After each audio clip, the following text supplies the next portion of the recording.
Qualquer forma de criação, ela é autoral, né? Essa ideia de olhar no livro e chamar o escritor de autor e o artista visual de ilustrador, ela tem a ver com o histórico do livro, tem a ver um pouco com o papel social que aquele artista representa ao trabalhar com aquele tipo de obra. Então, quando eu digo papel social, não sei se eu estou usando a melhor expressão, a melhor forma de qualificar como eu posso dizer, essa função, mas, por exemplo, o papel social de um escritor, a gente imagina que, na sociedade, a gente imagina um escritor, ele é alguém que escreve livros. Um artista visual não escreve livros, portanto, ele não faz livros.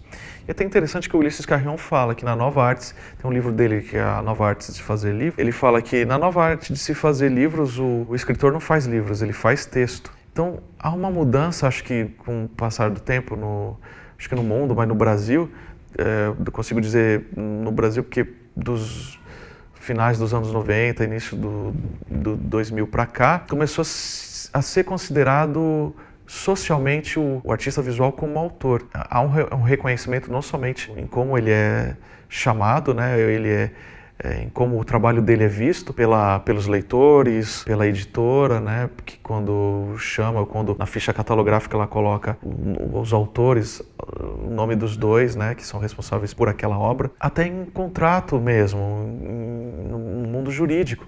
Então você vai ter direito autoral agora para aquele autor. Ele não é mais um prestador de serviço. Eu já recebi contratos de editoras mais tradicionais, mais antigas, que era um contrato de prestação de serviço onde eu cedia a minha imagem, o direito de uso dela por 90 anos. Mas é interessante, porque se eles pedem direito de uso, quer dizer, ela é minha propriedade. Ou seja, eu sou o autor dela. Eu não vendi um copo que você vai usar o quanto você quiser, o quanto tempo ele durar. Quer dizer, tem um entendimento, ainda que raso, mas nesses contratos antigos, nesses tradicionais, de que eu precisava autorizar o uso. E eu fui percebendo isso. Foi um processo que eu vi alguns autores lutando por esse reconhecimento. Nós somos autores, sim.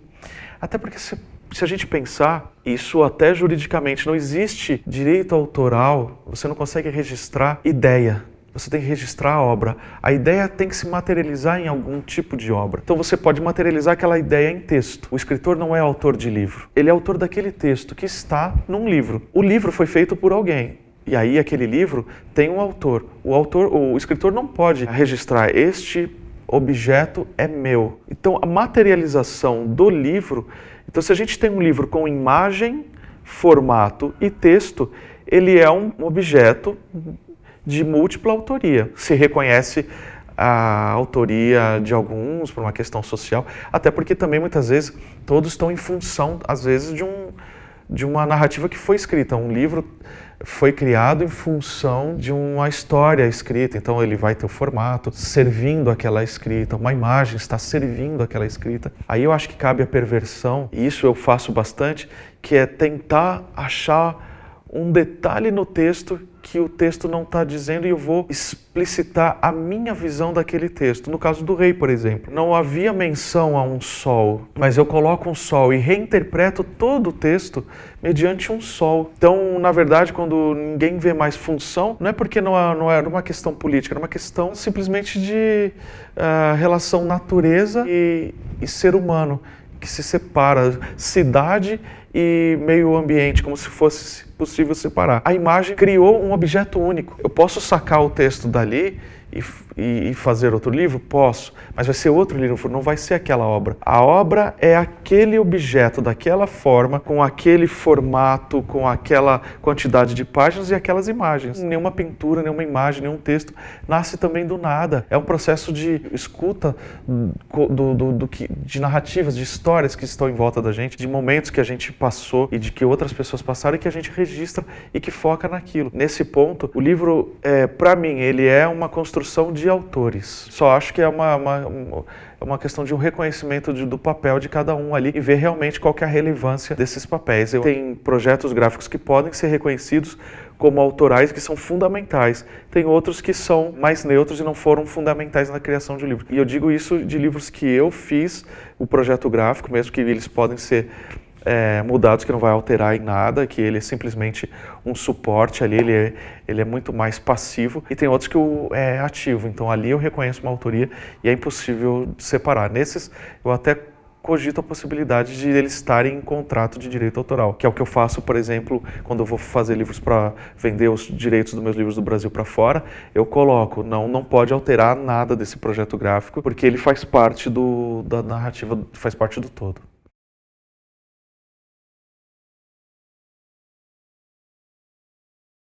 Essa história de padrão é difícil, porque é um exercício meio de um exercício narcisista ficar olhando para si e se analisar, né? Eu fico envergonhado disso, mas assim, eu tenho um certo problema em olhar para os trabalhos também que eu fiz. Eu acho que eu enjoo fácil deles, ou não me reconheço na minha totalidade neles, né? Ou não sei se eu não me reconheço, mas não é aquilo. Eu tô ali, mas não é aquilo que eu queria ser, sabe? Acho que é um caminho de recusa da própria imagem diante do espelho, sei lá, né? Mas algumas coisas que aparecem, acho que, por exemplo, a questão do mítico, do místico sempre aparece. Eu não sei se eu sou narciso, que eu fico me admirando. Pelo contrário, eu fico, acho que, depreciando a minha imagem. Mas, enfim, não é um exercício que eu faço muito de reconhecer. E eu não tenho essa intenção de me mostrar muito na imagem, que as pessoas olhem e falem, isso foi feito por tal. Tem alguma coisa para falar que está me inquietando. E esse detalhe de falar é interessante, né? Porque mesmo na pintura existe uma vontade de falar, que muitas vezes tem muitos pintores que não querem falar. A questão deles é simplesmente a pintura pela pintura, né? O Francis Bacon, que para mim é outro cara que também é super importante para meu processo de pensamento e também o estilo dele. Tem colegas minhas da pintura, uma colega que fala que o Francis Bacon, ela vê algumas coisas do Francis Bacon ali na minha pintura. Eu fico extremamente lisonjeado quando ouço isso. Mas o Francis Bacon é o cara que fala assim, qualquer coisa narrativa, a imagem narrativa é enfadonha, não é legal. E aí ele procura fazer a imagem pela imagem, sem ter uma história para contar. Eu penso o contrário, acho que eu gosto de falar sobre as coisas, sobre até o título mesmo dá um direcionamento. Sobre a organização do livro, eu não sei se eu quero subverter o livro, mas eu penso que o livro é um espaço para... Eu gosto muito da ideia do livro infantil pelo fato de ele permitir o jogo, a brincadeira. Então, assim, eu acho que são espaços para brincar ali, para ativar. Ele é um limite e é importante que haja um limite, né? Um livro nessa tradição do mundo infantil, ele tem um período de tempo. O período dele é de 32 a 40 páginas, coisa assim, sabe? Você tem uma quantidade de páginas mais ou menos estabelecida para um chamado livro infantil. Então você tem um tempo e você tem um espaço já meio que definido, né? A partir daí, o que fazer com esse tempo, com esse espaço? Se a gente pensar no jogo que eu falei, imagina um jogo de futebol, ele tem os 45 minutos e ele tem um espaço lá, e ele tem as regras. E as regras e os limites dele são o lugar de se criar coisas diferentes. Porque se não tivesse esses limites, não tivesse essas regras, pudesse fazer tudo, não surgiria, por exemplo, um negócio chamado gol de bicicleta.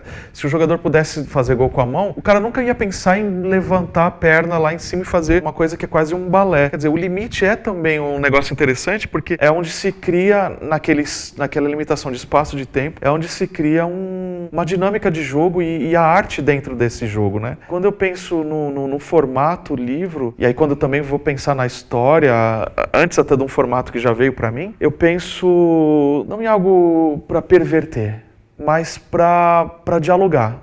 Quando eu trabalho com um livro do zero, eu penso nele como diálogo. Então, é um pouco isso. Ele é uma perversão de uma ordem natural. Ele não é aleatório, ele é parte de uma narrativa, parte de um jogo.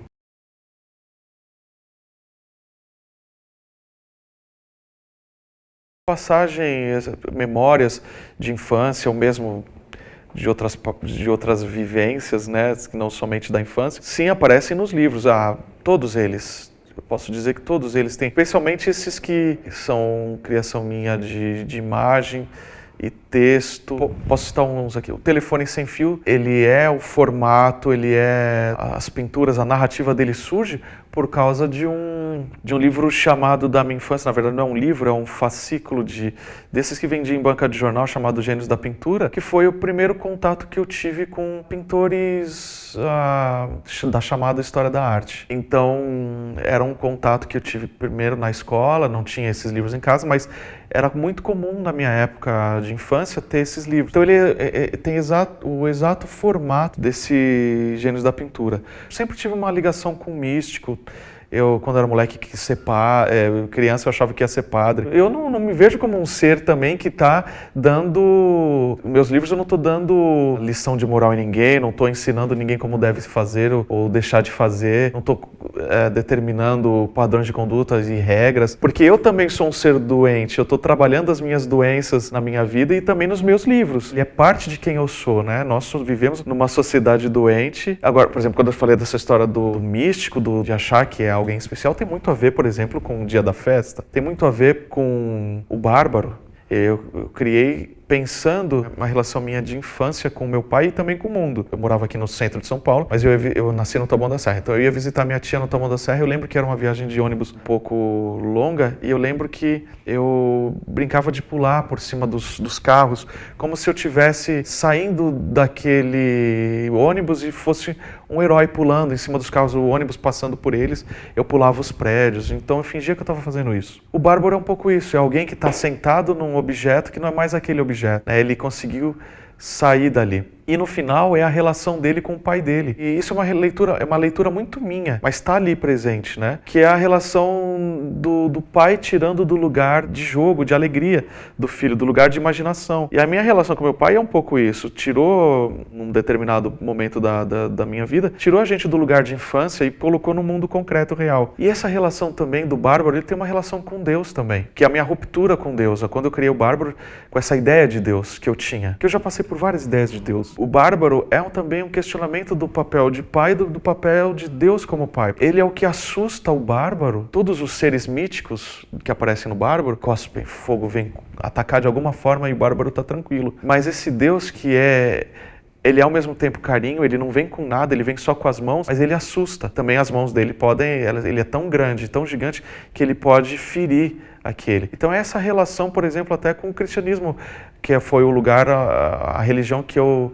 mergulhei durante um bom tempo na minha vida. Eu falo da religião, é uma crítica à religião a qual eu pertenci. Quando eu falo da técnica do livro, ele tem muito a ver com um processo também meu no mundo, né? Que é um processo de leitura de filosofia, de história, de conhecimento próprio e de conhecimento do universo. Todo tem a ver com o resultado material que é o livro.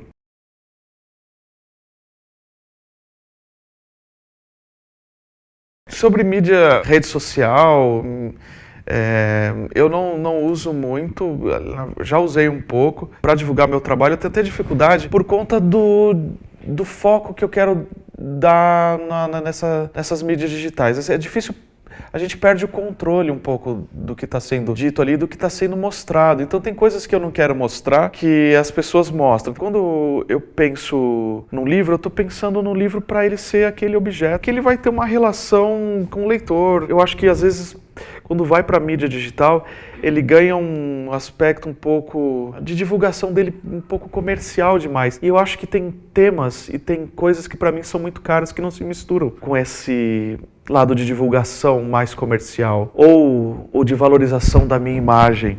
Nossa, veja que legal. E acaba fazendo isso, mas olha que legal, ganhei um prêmio, eu estou compartilhando com vocês que eu ganhei um prêmio por esse livro. Mas às vezes eu acho que macula a história do livro. São questões muito minhas, muito particulares. Algumas coisas são meio que, não diria sagradas, mas eles beiram um pouco dessa ideia do sagrado para mim. Como que eu posso, por exemplo, num caso tô tratando de desigualdade social, eu celebrar um prêmio que eu ganhei? Se eu uso a mídia social para falar de um livro, eu gosto de me aprofundar em algumas questões sobre o livro, para falar sobre ele, mas não para vendê-lo somente, sabe? Eu não me sinto à vontade nesse papel. Isso é um problema também, né? Porque faz é a parte importante hoje da sobrevivência dos autores a vender o seu trabalho, o seu peixe. Mas para mim é uma coisa que ainda eu tenho dificuldade. Por isso eu saí também um pouco por essas questões e outras também mais particulares, mas eu não lido bem com esse mundo de mídia social.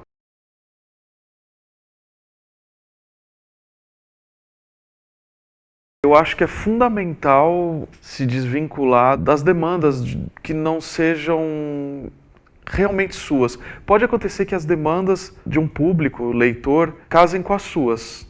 E pode acontecer até de saírem ótimos livros. Eu já tive livros de editores que me encomendaram algo, ou de escritores que falaram, vamos fazer um livro sobre isso. Mas a partir disso, de um tema que, ao meu ver, tem que casar com alguma coisa que já está em você. Porque senão me parece um exercício pedagógico e que não é a função do livro ser pedagógico, porque ele se limita, né? Daí ele vira um livro didático. E que é importante ter livros didáticos e o trabalho pedagógico tem que ser feito por quem é especialista em pedagogia. Um trabalho de publicidade tem que ser feito por um publicitário. E que eu não sou publicitário nem pedagogo. Então se eu fizesse um livro focado para um mercado, eu acho que eu faria um livro ruim. Porque eu não tenho essa visão de mercado, não tenho essa visão de pedagogo, né? Não conseguiria fazer um bom livro. Por isso que eu digo que eu acho que é fundamental fugir, até ele pode partir disso, mas é importante a fuga depois. E eu mergulho em si, mergulho nas suas questões.